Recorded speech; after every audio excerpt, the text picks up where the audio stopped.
Hello everyone, আসসালামু আলাইকুম। সবাই কেমন আছেন? আশা করি ভালো আছেন। আজকে আমি আপনাদের জন্য ইন্টারেস্টিং একটি ভিডিও নিয়ে আসছি।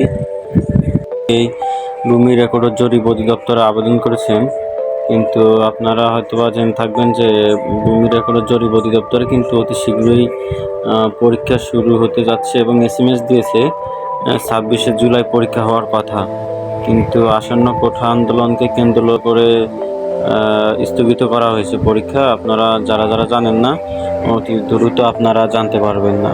অনলাইন প্ল্যাটফর্ম এবং নেট বন্ধ থাকার কারণে কিন্তু কাউকে এসএমএস দেওয়া হয়নি। টিভিতে সম্প্রচার করা হয়েছিল, কিন্তু যাদের নেট চালু হয়েছে অবশ্যই আপনারা পেয়ে যাবেন ইতিমধ্যে আপনাদের মোবাইলে এসএমএস। তবে ভয়ের কিছু নাই, আবার যখন পরীক্ষা শুরু হবে তখন সবাইকে আবার এসএমএস দিয়ে জানানো হবে। সব কিছু স্বাভাবিক হয়ে গেলে অতি দ্রুত পরীক্ষা শুরু হবে। সরকারি চাকরি এবং চাকরির সকল নিয়োগ পরীক্ষা এবং সকল ধরনের আপডেট পেতে আমার চ্যানেলকে সাবস্ক্রাইব করুন এবং বেল আইকন ক্লিক করুন। সঙ্গে থাকার জন্য সবাইকে ধন্যবাদ।